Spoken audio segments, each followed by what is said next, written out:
Hello കൂട്ടുകാരെ, നമ്മളിന്നിവിടെ കാണിക്കാൻ പോകുന്നത് വളരെ എളുപ്പത്തിൽ ഒരു ചിക്കൻ ബിരിയാണി എങ്ങനെ തയ്യാറാക്കാം എന്നുള്ളതാണ്.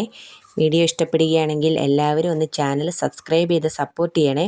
ബിരിയാണിക്ക് ആവശ്യമായ റൈസ് തയ്യാറാക്കാനായി ഒരു പാത്രത്തിൽ വെള്ളം വെച്ച് അതിലേക്ക് മസാലക്കൂട്ടും ഉപ്പും ചേർത്ത് വെള്ളം നന്നായി ചൂടാകുമ്പോൾ അരിയിട്ട് പകുതി വേവാകുമ്പോൾ ഊറ്റി മാറ്റി വെക്കുക.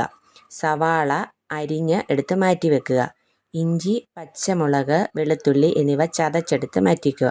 ഒരു പാത്രത്തിലേക്ക് ഇഞ്ചി, വെളുത്തുള്ളി, പച്ചമുളക് പേസ്റ്റ്, ഉപ്പ്, മഞ്ഞൾപ്പൊടി, മുളക് പൊടി, മല്ലിപ്പൊടി, ഗരം മസാലപ്പൊടി, അല്പം തൈരും ചേർത്ത് ഒരു പേസ്റ്റാക്കി കുഴച്ചെടുക്കുക. ഇതിലേക്ക് ചിക്കൻ ചേർത്ത് നല്ലതുപോലെ പുരട്ടിയെടുത്ത് മാറ്റി വെക്കുക. ബിരിയാണിക്ക് ആവശ്യമായ സവാള, കിസ്മിസ്, അണ്ടിപ്പരിപ്പ് എന്നിവ മൂപ്പിച്ചെടുത്ത് മാറ്റി വെക്കുക. ആ എണ്ണയിലേക്ക് തന്നെ ചിക്കൻ കറിക്ക് ആവശ്യമായ സവാള ഇട്ട് വഴന്ന് വരുമ്പോൾ അതിലേക്ക് നമ്മൾ ചതച്ച് വെച്ചിരിക്കുന്ന പേസ്റ്റ് ഇട്ട് കൊടുക്കുക. അത് ഒന്ന് ചൂടായി വരുമ്പോൾ അതിലേക്ക് തക്കാളിപ്പഴം കഷ്ണങ്ങളാക്കി അരിഞ്ഞ് ചേർത്ത് കൊടുക്കുക. അതൊന്ന് ഇളക്കി യോജിപ്പിച്ചിട്ട് അതിനകത്തേക്ക് മല്ലിപ്പൊടി, മുളക് പൊടി, മഞ്ഞൾപ്പൊടി, മസാലപ്പൊടി എന്നിവ ചേർത്ത് ഇളക്കി കൊടുക്കുക.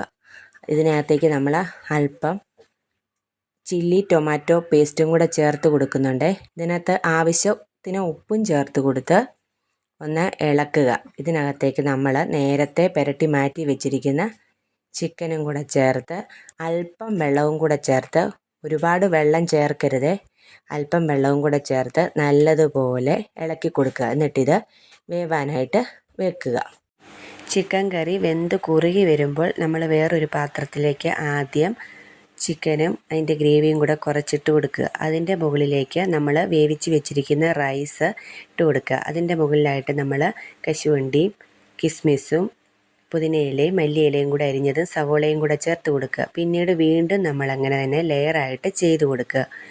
ലാസ്റ്റ് ഇച്ചിരി എസൻസും നെയ്യും കൂടെ ചേർത്ത് കൊടുക്കുന്നുണ്ട്. എന്നിട്ട് അടച്ചു വെച്ച് 10 മിനിറ്റ് ചെറിയ തീയിൽ ദമ്മിട്ട് കൊടുക്കുക. പിന്നീട് നമുക്ക് രുചികരമായ ബിരിയാണി തയ്യാർ. വീഡിയോ ഇഷ്ടമാകുകയാണെങ്കിൽ എല്ലാവരും ഒന്ന് സപ്പോർട്ട് ചെയ്യണേ. Thank you.